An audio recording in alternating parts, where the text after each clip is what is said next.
Atom is a classic role-playing game set in post-World War III Russia. If you've seen or heard a bit about the game, your first assumption is, hey, this looks like Russian Fallout. And I'm really not a fan of describing games by saying one is like another, but to be fair, the developers themselves have said they're clearly inspired by the classic Fallouts, and you can see that by how much it plays like them as well. So if you're into Fallout 1 and 2 and even Wasteland 2, there's a good chance you'll like this game. But if you haven't played those before or you weren't a fan, then this might not be the game for you, but we still have a lot more to talk about, so let's get into it. Like so many other CRPGs, this game is post-World War III, post-apocalyptic, you're in a wasteland, the Cold War went hot. But unlike others, this isn't a futuristic take. The backstory for the game felt quite authentic and convincing. World War III started in 1986, and the game takes place in 2005, and this ends up making for a really interesting setting. The world is in shambles, but there's a lot of people that survived from even before the war started, and so the wasteland's a mix of regular people that knew what used to be, mixed with crazy and evil and mental people that had been set free by the apocalypse. And it ends up making the world you explore feel much more down to earth and convincing. The plot itself is pretty straightforward. You're an operative of a secret government organization known as Atom, with their main focus now being recovering pre-war technology and restoring the wasteland to the pre-war Soviet society it was. Your mission is to investigate the disappearance of a General Morozov, an Atom leader which led an expedition to find a secret research bunker but went missing, and then the plot progresses from there on. We'll discuss more of the plot later, but now let's talk about the game's mechanics. If you've ever played any type of classic role-playing game, this screen should feel very familiar to you. For characteristics, instead of special, you have said IPL. You have most of the same skills here. Stealth in this game is actually passive, and it's very confusing to how it works. It doesn't feel that useful. And tinkering is for crafting, which is a feature in this game. Personally, I'm not a big fan of really annoying crafting systems in games, but in this, it is pretty useful, but not necessary, and that's how I like it. You have distinction, which is similar to traits. They're permanent decisions which can positively and negatively affect your characteristics and skills. The main difference is that instead of perks, there is a skill tree. And there's a really good chance that you've played the game but didn't know this was actually a feature. They don't really tell you about it. It's a fairly in-depth tree which helps you specialize your character and companions. Every time you level up, you get 2 points, but every time you purchase a skill, it goes up in cost by 1.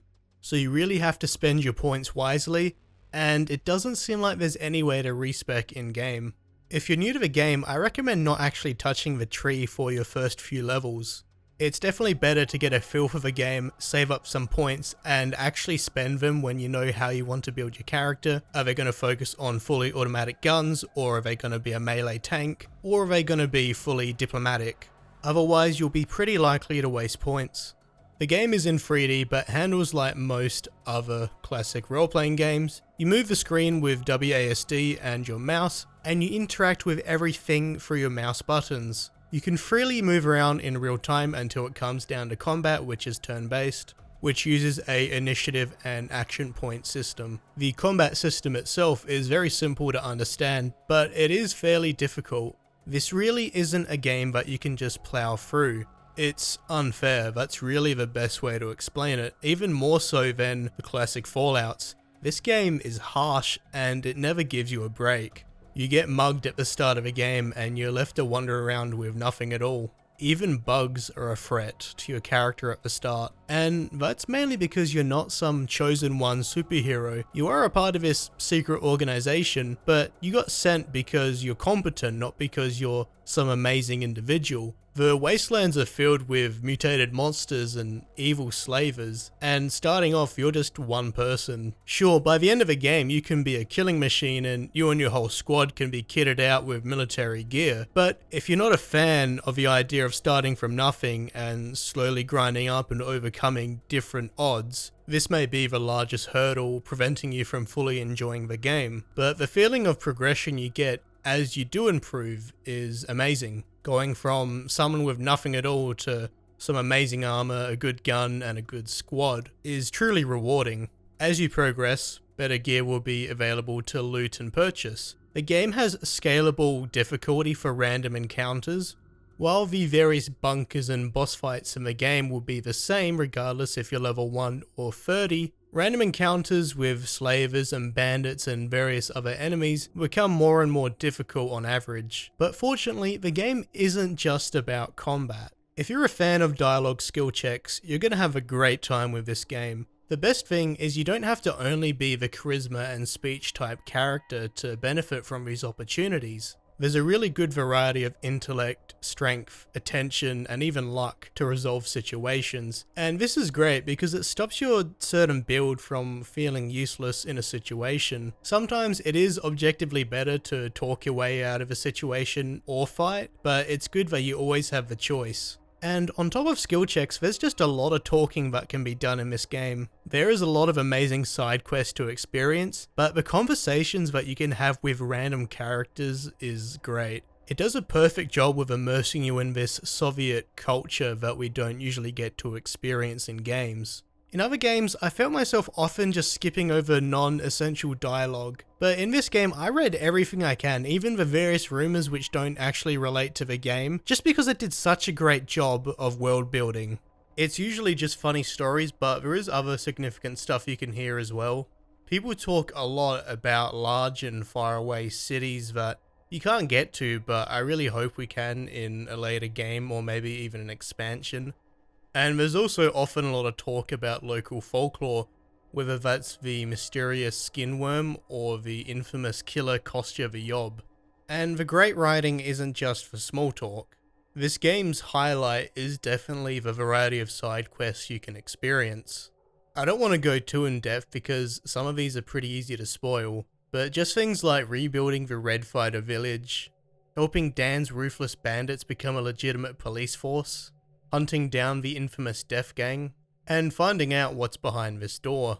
There's not an insane amount of locations in the game, but they are densely packed with things to do. You can spend a few hours helping out one town and then you get a mission to go to another, where you can pick up some more. Even missions which were essentially fetch quests didn't feel very bad because the game does a great job of interjoining areas. I never once stopped playing the game out of boredom. If you get sick and tired of hunting slavers and conspiracy theorists, you can go do some diplomatic work for the Chamber of Commerce. My first playthrough lasted for 35 hours, and that was pretty much doing the majority of quests that I accepted.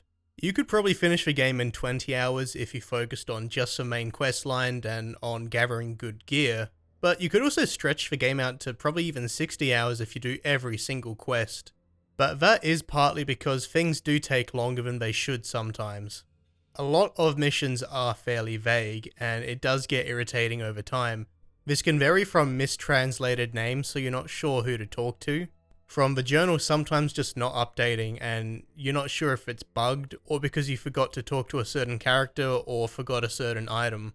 And I feel a lot of the game's issues are because it aims to emulate Fallout so strongly. Fallout 2 is great, but it's obviously dated, which isn't necessarily a bad thing, but you can obviously see the technological limitations of the time. The inventory and trade system is a bit of a mess. The combat system isn't bad by any measure, but it's nothing new either. These are things I didn't have much of an issue with, but I need to point them out because I know they will dissuade a lot of people from playing. The game's biggest issue at the moment though is its pathfinding. Very early on I noticed it, and at first I didn't mind because it didn't affect me or my companions. But later on in the game there is a lot of enclosed small areas, and that seems like when the game freaks out. When you're in combat and you objectively know that there is space around your character for your companions to move around, yet they run away or run around on the spot trying to find another way to get to the enemy, but it's infuriating because you can see the squares next to you which they could move through. So many hours were wasted on dying and reloading saves because my companions refused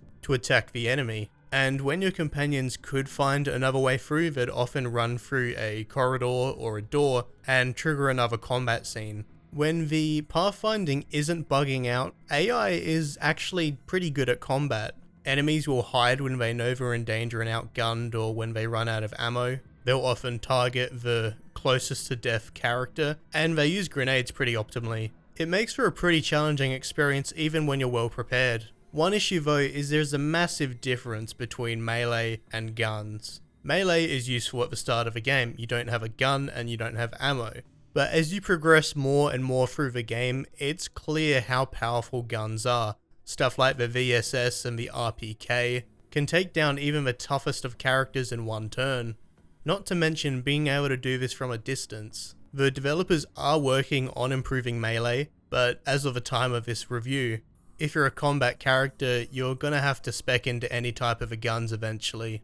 One final issue with the combat is that often a lot of NPCs don't get counted in it. The actual combat zone is really small, and usually this is beneficial, being able to pick off and drag away one enemy at a time, but it also affects your companions as well.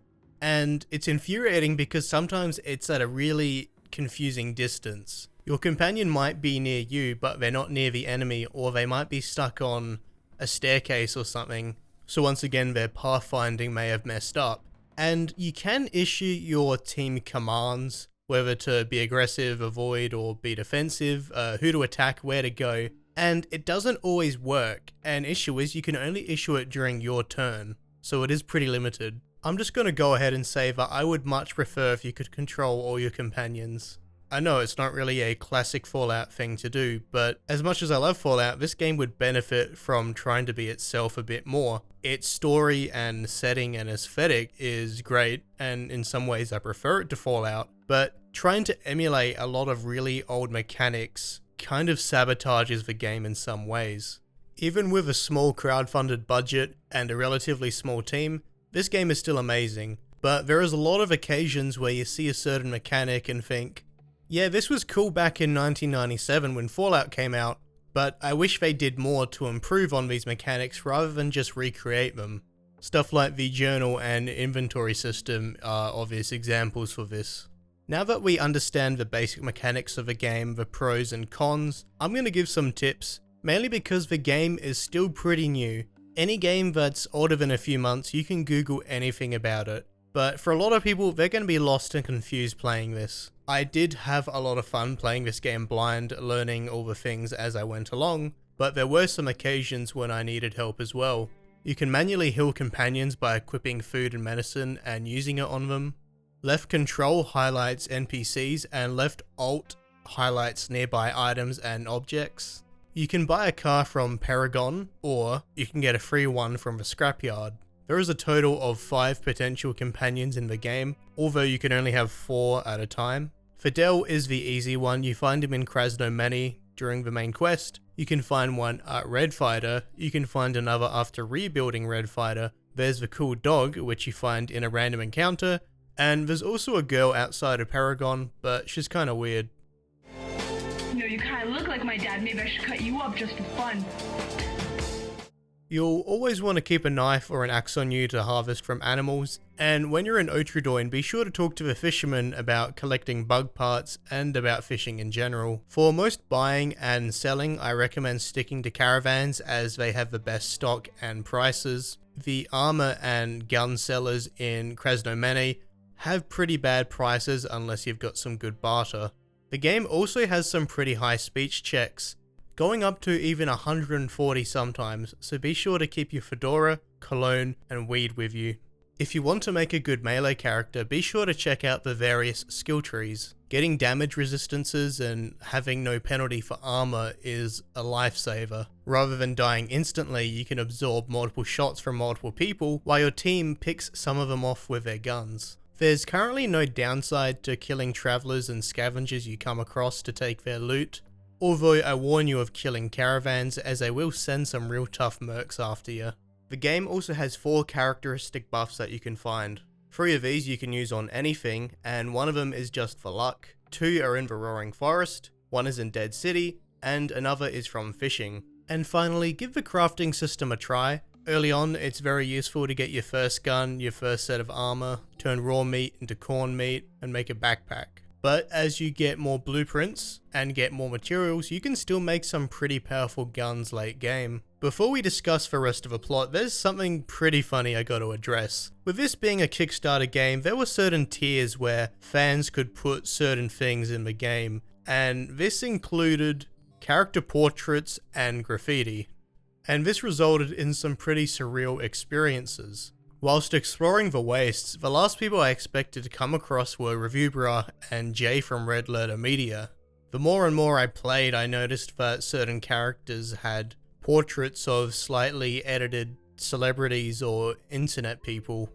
It's fairly odd and funny. I just hope they don't get any legal troubles with this, but it is the kind of stuff you can expect from a Russian game. There's even a $1 Million Extreme reference, and various pop culture references in graffiti. Once again, this was all chosen by fans and backers, but I think the devs have their own sense of edgy humor as well, because there's not many games that parody the 14 words, but I guess there is one now. I found all of this pretty funny, just an observation. I really hope the devs don't get in trouble. Okay, so now it's time to talk about and analyze the main storyline and ending. If you don't want spoilers, get out of here. Nah, just go to this time. So you're dropped into the wastes all by yourself. All you know is you need to find this General Morozov. Your two leads are to go to Krasnomene and meet Fidel, who is your partner to work with, and go to Bunker 317. Now, you can do either of these in the order that you want, but I think it is better to go see Fidel first. After meeting with Fidel, you can head to Bunker 317, which is on the northeast of the map. After arriving, you can enter the bunker through using explosives on this cart, or you can talk to the nearby explorers. And if you played this far, you know how this goes down. These guys want to check out the bunker, but they don't want to go on themselves, so they'll send you in. But obviously, this being a post-apocalyptic wasteland, they're gonna mug you as soon as you get out. So I really guarantee coming here when you can actually kill these guys, because otherwise, you're gonna lose most of your gear. You can hide it in a locker after completing the bunker, but if you hide too much, they attack you anyways. Just another tip, because I didn't enjoy this either. It wasn't very fun, it's very annoying. I don't like when games pull this on you. Now, there's not actually too much inside the bunker. You notice dead rodents starting off and you get to explore it. This game has a lot of notes you can read from dead scientists and explorers, and it does fill in the pieces really well. But as you progress, getting to the end of a lab, you noticed a whole bunch of dead atom members. And near their dead bodies is a mycelium medallion, which is the symbol of the mushroom cult. Fidel recommends going back to Krasnomene to check out the cult which resides there. But if you're extra observant, you'll notice that one of the bookcases has been moved. Grabbing a book you found earlier in the lab opens a secret compartment, revealing some kind of incubator or storage which has been broken open, and something has been taken or escaped from there. You then proceed to head back to Krasnomene, where you have two options. Pay Fidel's informer 10,000 rubles to learn about what the mushroom cult is up to, or do a bunch of missions for them. Now, at this point in the game, if you're fairly new, 10,000 rubles is a lot, so you might have to do all the cult shenanigans. It's nothing too evil, just mostly being really annoying, and you also kill a pig. Regardless of the choice that you pick, you learn that the mushroom cult is interested in two research bunkers far away, on the island of Dead City off the southern coast, and far to the west in the mountain ranges, known as the Mountain Pass of Woes. You can pick these in either order, but you learn very similar things. Both contain secret pre-war science bunkers, so there's a lot to learn about certain experiments and projects. I went to the Mountain Pass bunker first, and here's what I learned. It starts simply with agricultural experiments attempting to make crops grow better underground. This results in some mutations. Whilst this is happening, there is another experiment attempting to make a soldier which doesn't require food, water, sleep, and can fight regardless of any temperature or altitude. They have some minor success, but these creations expire after a day or two. Project Mycelium was dedicated to learning about this fungal biomass, which was a mutation of the experimented crops. Later on, they decide to introduce various plant and animal tissues to create a better super soldier.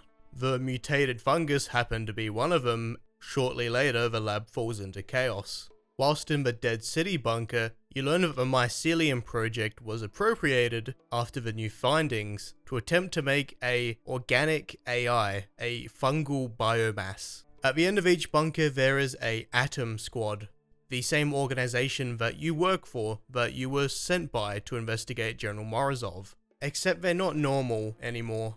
They're all guarding this fungal biomass that you just learnt about, and they inform you that they work for mycelium, despite being Atom members.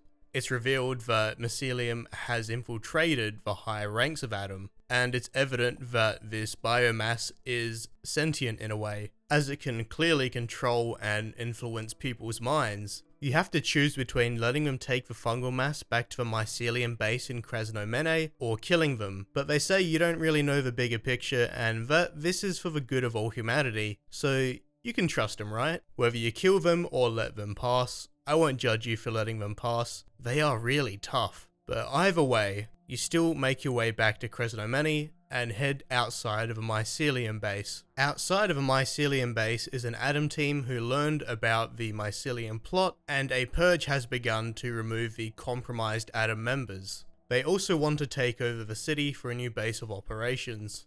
Now, despite there being a lot of them, and all of them having pretty good guns and them disliking mycelium, they won't come with you into the underground to face whatever's happening. You don't even get a skill check to try. In a game which was pretty consistent with the choices that you could make, this one is pretty illogical. So you head underneath a mycelium building and are met by a group saying they won't let you progress because you might interrupt the Sacrament of Unity. With some really high skill checks or just a lot of explosives, you make your way past, deeper below where this comes to an end.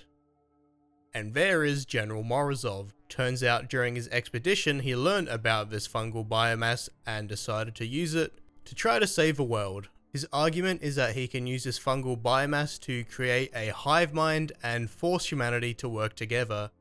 Why, you may ask?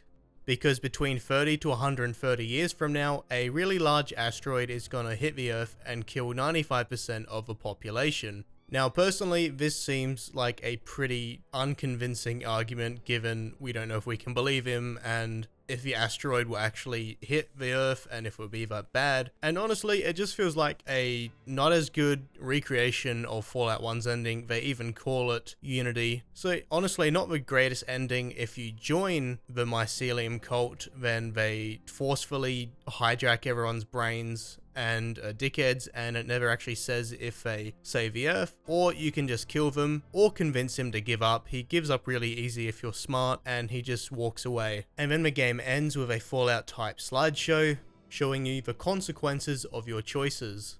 And that's why I preferred the game's side quest to the main quest. It wasn't bad, but kind of uneventful and unconvincing. But overall, I still thoroughly enjoyed this game, and given I only played about 4 new games this year, it's probably my game of the year. If you're a fan of classic role-playing games, you're most likely going to have fun with this. But if you aren't, you're probably going to have trouble with the 2-decade-old mechanics that are still being used. I feel the game would have been even better received if it tried less to recreate Fallout. I am a big fan of Fallout 1 and 2, but for every good thing this game has in common with the classic Fallouts, it has the common negatives as well. Your journal is vague, inventory and trade isn't very intuitive, the game does encourage min-maxing, and pretty much every issue can be solved by save scumming. I think the devs did a great job with their first game and such a small team and budget, but at the end of the day, too many people are just going to remember Atom as Russian or Soviet Fallout. And while I actually prefer the Russian aesthetic and setting and folklore, it needed something a little more to feel unique. Classic role-playing games as a whole have become popular again,